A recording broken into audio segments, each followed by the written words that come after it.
say to these?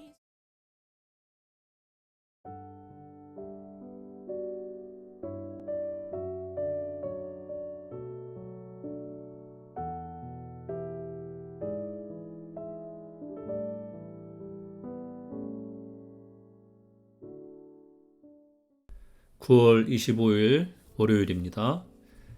내적 세계의 질서와 영적 성장 7번째 시간입니다.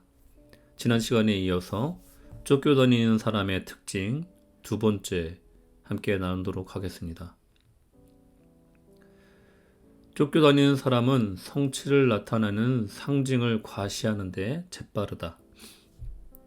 쫓겨다니는 사람은 성취를 나타내는 상징을 과시하는 데 재빠르다.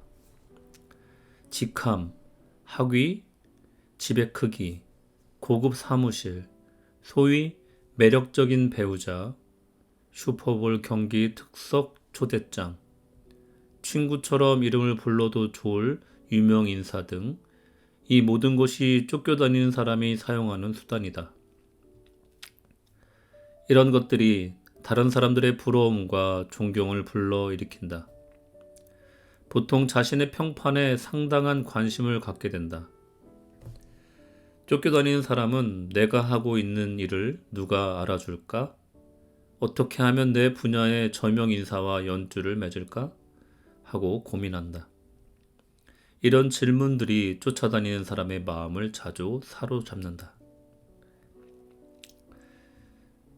세 번째, 쫓겨다니는 사람은 보통 통제되지 않는 확대욕에 사로잡혀 있다.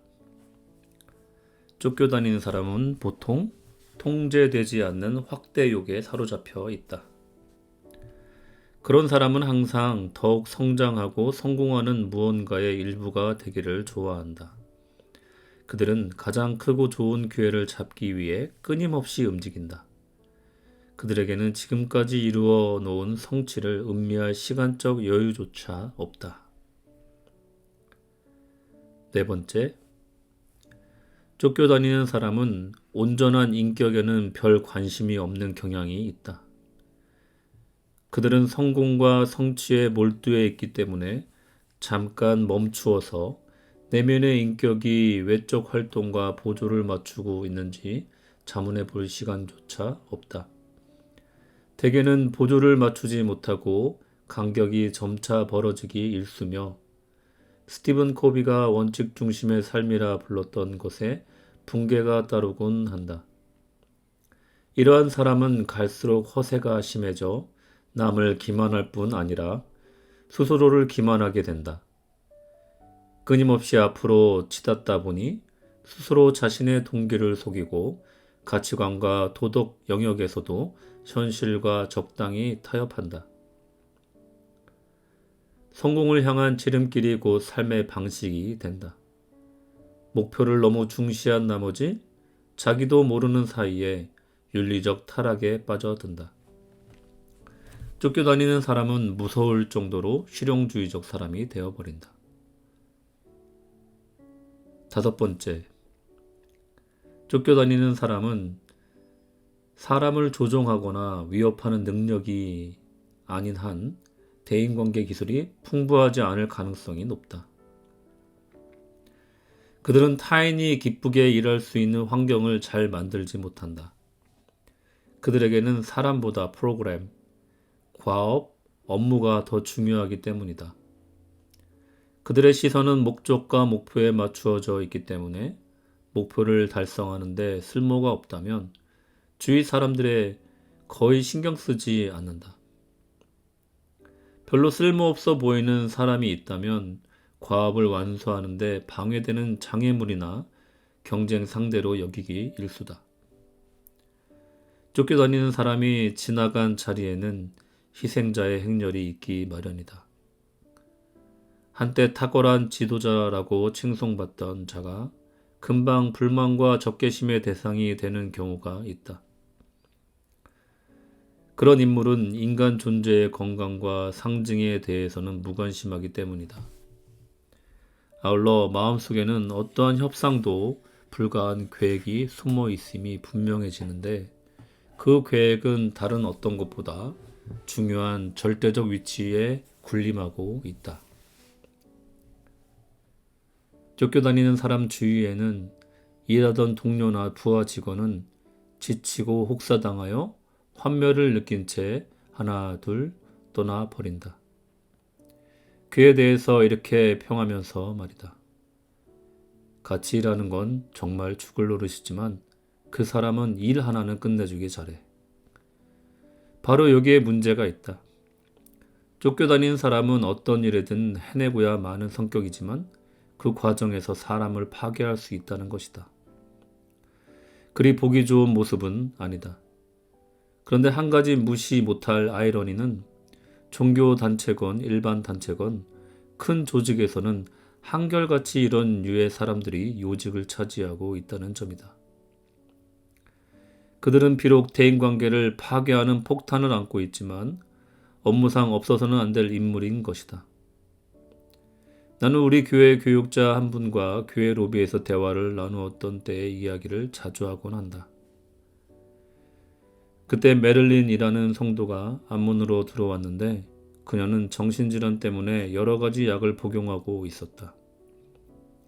그녀는 피곤한 상태에서는 사람들의 진을 빼는 경우가 많았다. 아주 천천히 말하는 데다가 바쁜 사람에게 시시콜콜한 주제를 줄줄이 늘어놓기 때문이다. 나는 메를린을 본 순간 안녕하세요 메를린 잘 지내시나요? 하고 로비 건너편을 향해 인사하고는 재빨리 동료와 대화를 계속했다. 내가 바쁘다는 것을 알아채고 방해하지 않기를 은근히 바라서였다. 그러나 일은 마음대로 되지 않았다. 어느새 메를린이 우리 대화에 끼어들면서 다가오고 있었다. 키가 아주 작은 그녀는 나를 올려다 보면서 약기운으로 느리고 단조로워진 목소리로 말했다. 맥 목사님, 안녕하세요. 메를린 잘 지내세요? 라고 말로 인사하지만 실은 어떻게 지내는지 궁금하지 않으시겠죠? 목사님은 너무 바빠서 저 같은 사람에게 관심을 가질 수 없는 분이에요. 저는 그럴 만큼 중요한 인물이 아니니까요. 메를린이 전곡을 찔렀다. 메를린은 내 속에 있는 쫓겨다니는 모습을 알아차린 것이다. 내가 그녀를 계속 의식할 만큼 중요하게 여기지 않았음을 그녀는 알았다. 아마 그와 똑같이 느꼈을 사람이 많았겠지만 그녀처럼 단도직입적으로 말할 용기가 없었을 뿐이리라. 메를린은 약기운 덕분에 보통 생각을 입 밖으로 내지 못하게 하는 사회적 억제제를 잊어버렸던 것이다. 나는 그녀에게 사과를 할 수밖에 없었고 그날 주님의 딸에게 상처를 입히게 한 쫓겨다니는 증상을 깊이 반성하게 되었다. 어떻게 들으셨나요? 저 또한 기도하려고 교회당에 앉았을 때 여러 가지 바쁜 일이 떠올라서 급하게 기도를 하고 음성을 듣는 시간을 갖지 못하고 자리에 일어선 적이 몇 번 있습니다. 그럴 때마다 생각이 드는 것이 무엇이 나를 쫓고 있는가, 어떤 것이 더 중요한가 더 생각해 봐야겠다라는 반성을 하게 됩니다. 여러분들도 무엇이 나를 이렇게 쫓게 하고 바쁘게 하는지 성찰해 보시고 가장 중요한 기도의 시간, 영성의 시간에 더 많은 시간을 쓸 수 있는 마음의 자세로 만들어 보시기를 바랍니다. 주님의 이름으로 오늘 하루 승리하십시오.